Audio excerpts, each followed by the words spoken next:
भरूच के बैल की कथा। भरूच के बैल बहुत प्रसिद्ध है। पहले के ज़माने में जब गाड़ियाँ नहीं थी तब भरूच के ऊपर रहने वाले लोगों को पानी पहुँचाने के लिए बैलों का उपयोग होता था। पानी उठाते वक्त वे बैल कई बार बेहोश होकर गिर भी जाते थे। भरूच के पहाड़ पर चढ़ना बहुत ही कठिन था। भरूच के बैल ये शब्द एक कथा को लेकर प्रसिद्ध हुए हैं। एक बाप बेटे ने दीक्षा ली। कुछ वर्षों के बाद बेटे ने बाप को कहा, पिता मुनि श्री, मुझे ये धूप सहन नहीं होती। दीक्षा को टिकाने के लिए पिता मुनि ने कहा, ठीक है, पैर में चप्पल पहन लो। थोड़े महीने बीते। वापस बेटे मुनि ने कहा, मुझसे भूखा नहीं रहा जाता। दीक्षा टिकाने के लिए वापस पिता मुनि ने छूट दी। 3 बार तुझे जो भी अच्छा लगता हो वो वापर ले। थोड़े दिनों के बाद वापस बेटे मुनि ने कहा, मुझसे मैले मैले नहीं रहा जाता। कुछ अच्छा होगा ये सोचकर पिता मुनि ने वापस छूट दी, गर्म पानी से स्नान कर ले। थोड़े दिनों के बाद वापस बेटे मुनि ने कहा, मैं इतने मैले कपड़े नहीं पहन सकता। वापस छूट दी गई। ठीक है, काप निकालते रहो।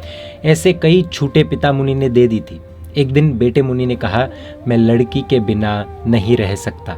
इस बार पिता मुनि से सहा नहीं गया और उन्होंने कह दिया, तो ठीक है, अब तेरा संयम जीवन में कोई स्थान नहीं है। पिता मुनि ने बेटे की दीक्षा छुड़वा दी।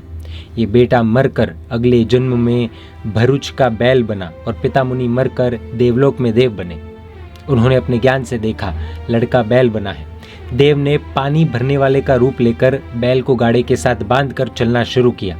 जब भी बैल रुक जाता तब वह देव चाबुक फटकार के बोलता, मुझसे नहीं होगा बोलता था ना, अब तो उठाना ही पड़ेगा। ऐसा बार बार सुनते सुनते बैल को पूर्व जन्म का ज्ञान हुआ और उसे पश्चाताप हुआ। यह एक छोटी सी कहानी हमें बहुत कुछ सिखा जाती है। जिस चीज़ से कंटाल कर हम दूर भागने की कोशिश करते हैं वह चीज़ किसी न किसी स्वरूप में हमारे समक्ष आ ही जाती है। और साधु जीवन ऐसा है कि जहाँ पर निमित्त आने पर भी दूर भागने का नियम है। इसलिए ही तो श्री दशवैकालिक सूत्र में लिखा है कि जो विषयों का निवारण नहीं कर सकता वह दीक्षा को क्या पालेगा। यदि संयम पालना हो तो विषयों के पालने से बाहर निकलना बहुत ज़रूरी है, वरना हम भी भरूच के बैल बन सकते हैं। जय जिनशासन, जय महावीर।